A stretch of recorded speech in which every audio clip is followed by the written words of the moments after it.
Hello students, how are you? I hope you all are good at home.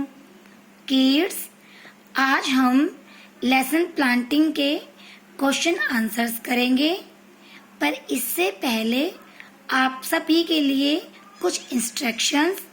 First, read the question carefully, प्रश्न को ध्यानपूर्वक पढ़ें। Second, your reply should be in the same tense. It means आपसे जिस tense में प्रश्न पूछा जाए आपको उसका रिप्लाई, उसका आंसर उसी टेंस में करना है। थर्ड, जिस क्वेश्चन में डिड आता है उसमें डिड के साथ हमेशा first form of the verb use की जाती है। तो बच्चों, आपको उस प्रश्न के आंसर में second form of the verb use करनी है। सो स्टूडेंट्स, हम क्वेश्चन नंबर 1 रीड करते हैं। Where did the poet sow the seed? कवि ने बीज कहाँ बोया? बच्चों, इस क्वेश्चन में जो वर्ब है वो है सो, और हमें इसके रिप्लाई में second form of the verb use करनी है। तो आप इसका आंसर देखते हैं। द पोएट सोड the seed in a pot of dirt.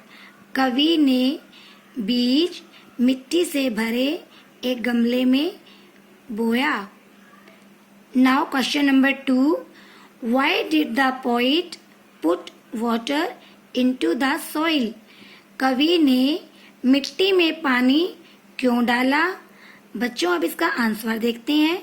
The poet put water into the soil to make the soil right. Students, इसमें जो वर्ब है वो है पुट, और बच्चों पुट तीनों ही फॉर्म में इसकी स्पेलिंग और प्रोनाउंसिएशन सेम रहती है। Now question number 3, why did the poet keep the pot on the सिल? कवि ने गमले को छज्जे पर क्यों रखा? बच्चों, अब इसका आंसर देखते हैं। The poet kept the pot on the sill to give the plant sunlight.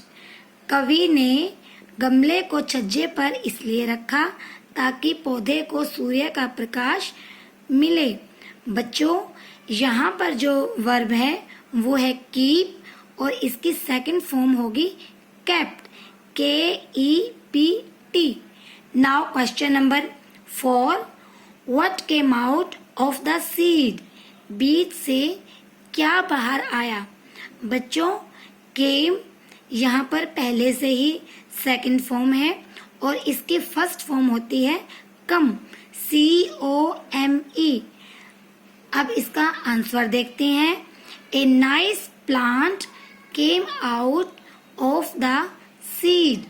एक बढ़िया पौधा बीज से बाहर आया। अब बच्चों, क्वेश्चंस के रिप्लाई करने के मेथड को एक बार फिर से देखते हैं। बच्चों, याद रखिए, जिन क्वेश्चंस में डिड आता है उसके रिप्लाई में, उसके आंसर में आपको V2 means second form of the verb use करनी है। तो आज के जो क्वेश्चंस हैं उनमें जो वर्ब आए वो थे सो, पुट, कीप और कम। तो बच्चों, इनके जो सेकंड फॉर्म होंगे वो होंगे सोड, पुट, केप्ट, केम। बच्चों, यहाँ याद रखिए, पुट की तीनों ही फॉर्म में इसकी स्पेलिंग और इसकी प्रोनाउंसिएशन सेम रहती है। आप क्वेश्चन नंबर 1 के रिप्लाई को एक बार फिर से देखते हैं। द पोएट सोड the seed in a pot of dirt. कवि ने मिट्टी से भरे एक गमले में बीज बोया। यहाँ पर बच्चों जो अंडरलाइन वर्ड आपको दिखाई दे रहा है वो second form of the verb है। Now answer number 2, the poet put water into the soil to make the soil right. कवि ने मिट्टी में पानी मिट्टी को सही करने के लिए डाला। Now answer number 3, the poet kept the pot on the sill to give the plant sunlight. कवि ने गमले को छज्जे पर इसलिए रखा ताकि पौधे को सूर्य का प्रकाश मिले। Now answer number 4, a nice plant came out of the seed. एक बढ़िया पौधा बीज से बाहर आया।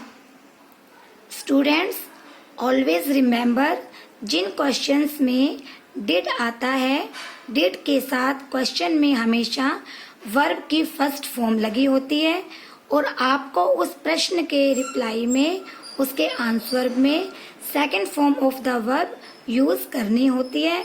तो आप जब आप रिप्लाई करेंगे तो उसमें आप सबसे पहले सब्जेक्ट, उसके बाद second form of the verb और उसके बाद ऑब्जेक्ट लिखकर अपने आंसर को कंप्लीट करेंगे। तो स्टूडेंट्स, आज के लिए बस इतना ही। Stay home and be safe.